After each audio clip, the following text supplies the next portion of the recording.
জন্য ভালো আর টিমের জন্য ভালো, ওর কনফিডেন্স বুস্ট করবে এবং আমরা ওর গোলেতে আরও হচ্ছে টমের গোলেতে মাকাও গোল করেছে, গোলেতে আমরা জিতেছি, সেটা সবথেকে বেশি ইম্পর্টেন্ট। যেই গোল করুক না কেন আমরা ক্লিন শিট পেয়েছি এবং টপে চলে গেছে, টপে গেছে এবং আমাদেরকে এখন এটাই মেনটেন করতে হবে, নেক্সট ম্যাচগুলো জেতার ট্রাই করবো। কার গোলটা বেশি উপভোগ্য লেগেছে তোমার, যদি অ্যাজ এ ফুটবলার হিসেবে জিজ্ঞেস করা? বেস্ট গোল কার লেগেছে, টম, ম্যাকট্রেনেন নাকি লিস্টন? গোল যেরকমই হোক গোল, বাট সবকটা গোলই ভালো। টমও খুব ভালো গোল মেরেছে, আর লিস্টানও নিজের ওর যেটা কোয়ালিটি রিভিল করে গোল করেছে। তো every goal is important for the team, আমাদের জন্য ভালো লেগেছে। আমরা সবকটাই গোল মাঠেতে আমরা উপভোগ করেছি। এই মুহূর্তে দেখা যাচ্ছিল যে মোহনবাগান গোল খাচ্ছে কিন্তু তারপরে একের পর এক ক্লিন শিট, এটাকে কিভাবে দেখছে, কিসেই যে চেঞ্জটা হয়েছে?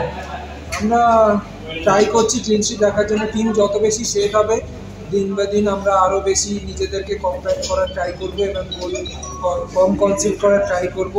তো এটাই আমাদের লক্ষ্য থাকবে এবং সেটার উপরই প্র্যাকটিস করা হয়।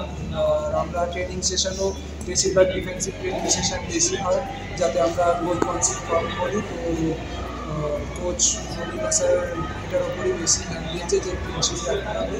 তো ক্লিন শিটই টিমকে যে কোনো সময় আমাদের স্ট্রাইকার রয়েছে, অনেক প্লেয়ার রয়েছে, গোল করতে পারবে, বা ক্লিন শিট যদি আমরা রাখতে পারি যে কোনো সময় গোল করে 3 পয়েন্ট রাখতে। ডিফেন্স নিয়ে কি বলবে, দীপেন্দু পারফরমেন্স নিয়ে কি বলবে? আরেকটা হচ্ছে আজকে দেখছিলাম দীপেন্দু যখন কোনো ভুল করছিল টম এলরকে গাইড করে দিচ্ছিল। তোমাদের এই যে নিচের 5 জনের মধ্যে বন্ডিং, এটা নিয়ে তোমরা কি আলাদা কথা বলো? মানে এই যে দেখছি ক্লিন শিটের পর ক্লিন শিট, এটার পিছনে তুমি আজকে একটা অন্য ধরনের ভূমিকায় দীপেন্দুকে দেখা গেছিল, সেই ভূমিকাটা নিয়ে তোমার?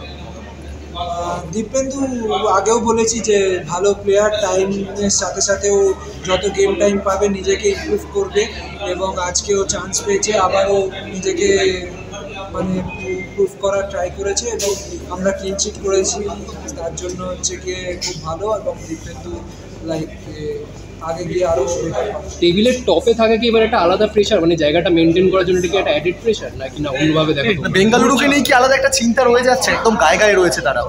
এখন সবে সিজন স্টার্ট, আর টেবিলে আমরা কোথায় রয়েছি সেই নিয়ে মাথা না ঘামিয়ে আমাদেরকে এভরি ম্যাচ আমাদের ফোকাস করতে হবে। প্রতি কটা ম্যাচ প্রথমে আমাদের ফোকাস করে এগিয়ে যেতে হবে এবং ম্যাচ বাই ম্যাচ গেলে আমরা 3 পয়েন্ট আনার ট্রাই করবো এবং লাস্টে গিয়ে আই থিঙ্ক যদি আমরা প্রতি কটা ম্যাচ বাই ম্যাচ ফোকাস করি তো 3 পয়েন্ট পাবো।